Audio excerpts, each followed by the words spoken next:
মনে রাখবেন, একটা দাঙ্গা হয়েছে দুঃখজনক, আমরা কেউ দাঙ্গা চাই না।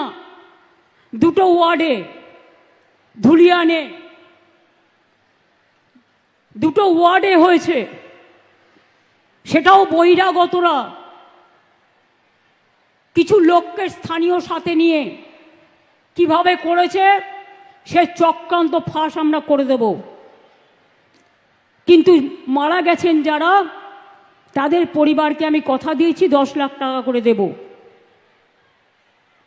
তাদের বাচ্চাদের দায়িত্ব আমাদের এমপিরা বলে এসছে, দরকার হলে গভর্নমেন্টও নিতে পারে।